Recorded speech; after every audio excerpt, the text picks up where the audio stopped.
Let us now go to the legal maxims. Pag sinabing legal maxims, we are referring to principles. So the first principle or maxim, Nullum crimen, nulla pena sine lege. Meaning, there is no crime when there is no law punishing it.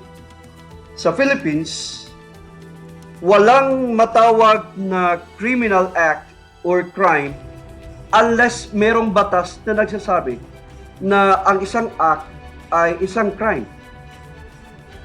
So, pag may tinatawag na pagbabawal, pero ang pagbabawal ay verbal lang or oral, there is no written law. Hindi yan ang dahilan kung bakit merong krimen. So, sa Philippines, in the Philippine perspective, we can only say that a particular act is a crime when there is a law expressly punishing that particular act.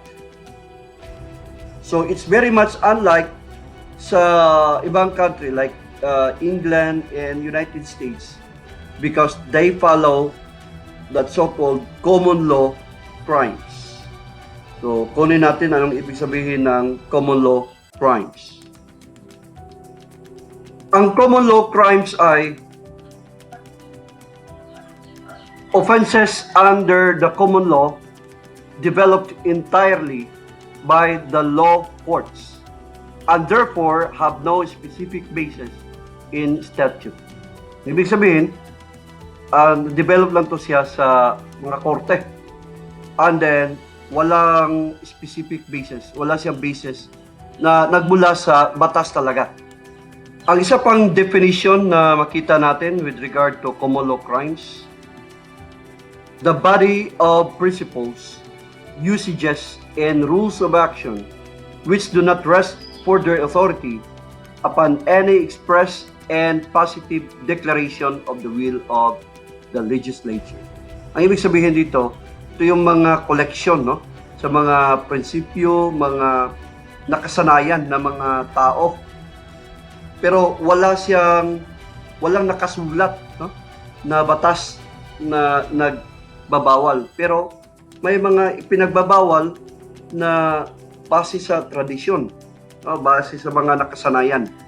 Pero dito sa Pilipinas, hindi natin to siya kinoconsider. Kasi sa Philippines, ang inadapt natin na principle ay nullum crimen, nulla pena sine lege.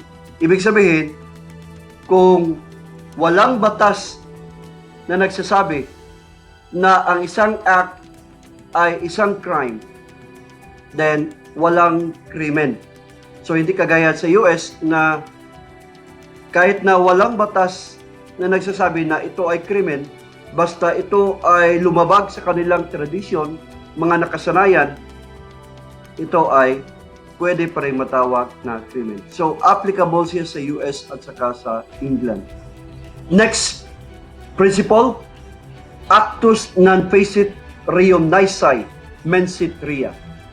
A crime is not considered to have been done unless the intention of the accused was to do so. Ang ibang pagkasabi dito,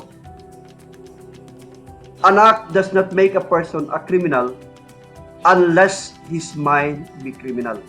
Ang ibig sabihin dito, binigyan ng malaking importansya ang tinatawag natin na intention.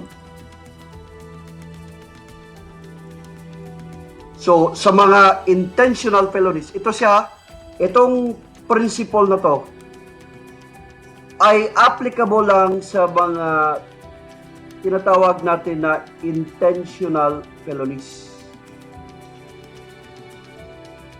Later on, ma-take up natin na dalawang paraan or dalawang mode or manner na ang isang felony ay makomit. That is when you have intentional felonies at saka yung isa, culpable felonies.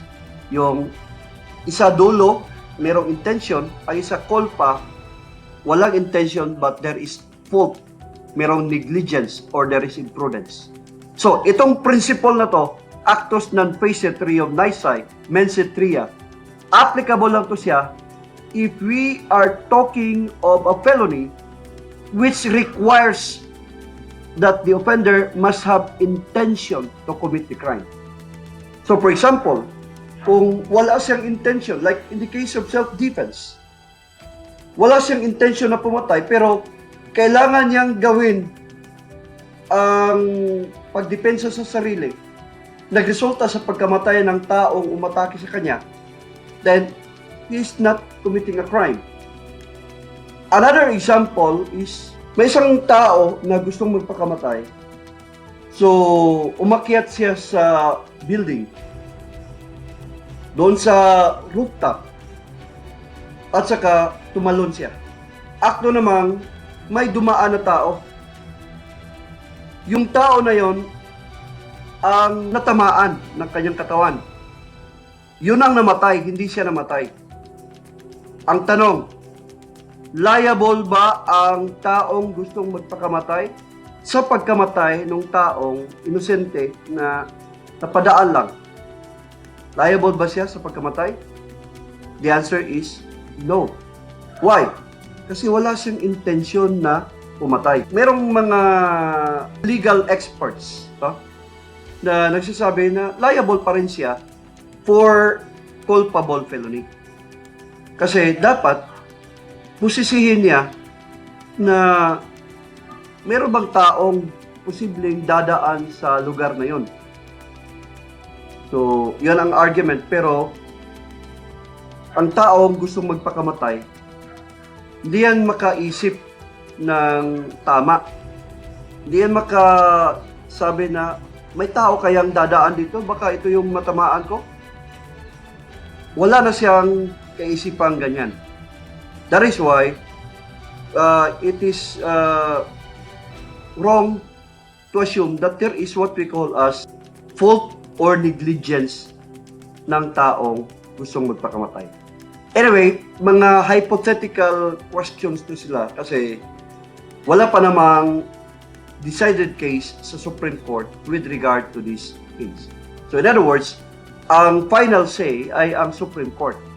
So kahit na pinaka-expert sa batas yan, pag wala pang kaso na nandun sa Supreme Court na decided by the Supreme Court with regard to that case, hindi natin masabi na yun ay intentional or there is negligence or there is imprudence.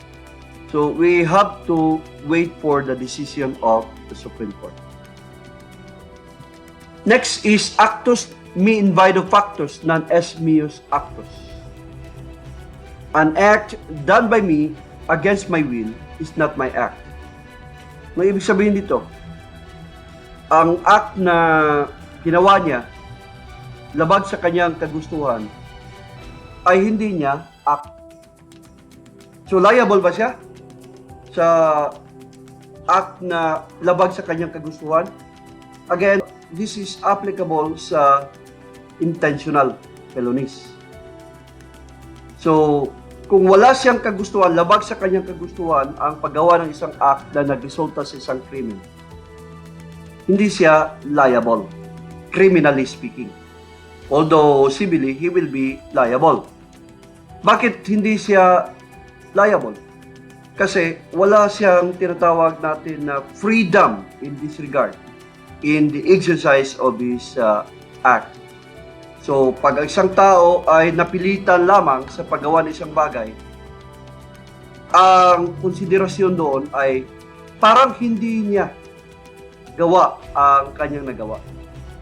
So, yung taong nag-udyok sa kanya or ang taong namwersa sa kanya na gawin ng isang bagay labag sa kanyang kagustuhan, yung tao na yon ang managot sa krimen. Okay?